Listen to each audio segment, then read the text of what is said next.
Medo. Todo mundo sente, né? Aquele calafrio, o coração que dispara. A gente costuma achar que ele vem de alguma coisa lá fora, mas e se a gente estiver olhando para o lugar errado? E se a verdadeira raiz do medo estiver, na verdade, aqui dentro? Hoje a gente vai fundo nessa emoção e vai descobrir uma origem que, olha, pode mudar tudo. Então vamos lá. De onde ele vem de verdade? Será que é daquela aranha no canto do quarto ou daquela apresentação super importante no trabalho? Pois é, a resposta talvez não seja nada do que a gente espera. Segura aí, porque o que a gente vai descobrir juntos pode redefinir completamente nossa relação com o medo. E aqui já vem a primeira grande sacada. A origem do medo, gente, não tá nos perigos do mundo, nos monstros debaixo da cama. Não. Ela tá num lugar muito mais próximo e, por incrível que pareça, mais poderoso: a nossa própria mente.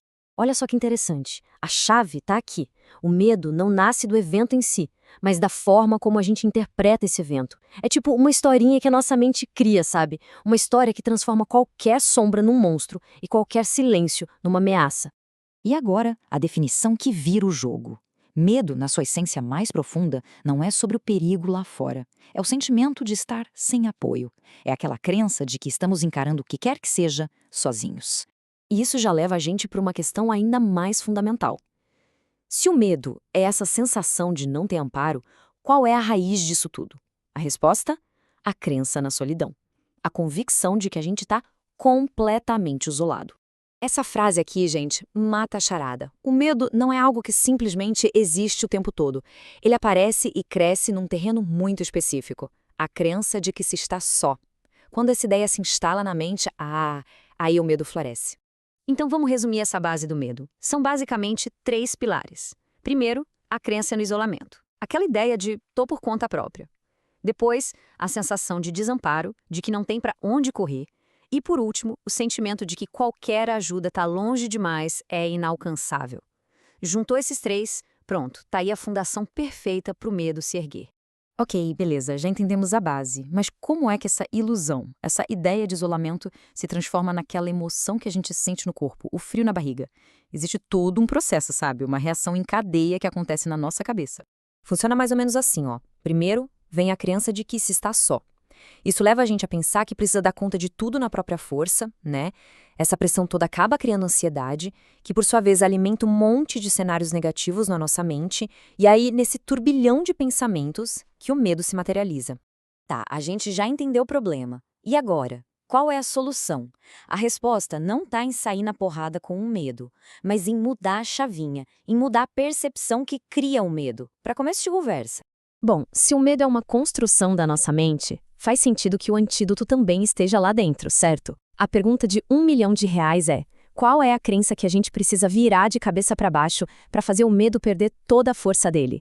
A grande virada de chave é exatamente essa: sair do modo eu tenho que dar conta de tudo sozinho, do esforço individual e passar para um estado de confiança. Confiança em algo maior que o nosso eu pequenininho. Seja a conexão com outras pessoas, a fé, a vida. É perceber que existe um suporte que, na verdade, sempre esteve disponível. E o resultado emocional disso, nossa, é transformador. O medo simplesmente sai de cena e dá lugar ao que podemos chamar de lembrança da presença. É aquela consciência profunda de que, no fim das contas, a gente nunca esteve de fato só. E com isso, a gente chega ao nosso destino, que não é um lugar de luta, de briga, mas um lugar de paz. Aquela paz que surge naturalmente, sem esforço, quando a ilusão do isolamento se desfaz. E essa ideia, gente, é libertadora demais. A paz não é algo que a gente precisa construir tijolo por tijolo. Ela é algo que se revela. É como o sol depois da tempestade, sabe? Ele sempre esteve lá, só estava escondido atrás das nuvens da nossa crença no isolamento. E essa frase finaliza o raciocínio de um jeito perfeito. O caminho para a paz não é uma batalha, é um ato de recordação. É simplesmente lembrar. Lembrar que o isolamento é uma ilusão. E para fechar, fica essa reflexão no ar. E se a paz estiver a apenas um pensamento, uma lembrança de distância? Não numa luta sem fim contra o medo, mas uma simples lembrança. A lembrança de que o apoio sempre esteve aí. O que mudaria se a gente vivesse a partir dessa certeza?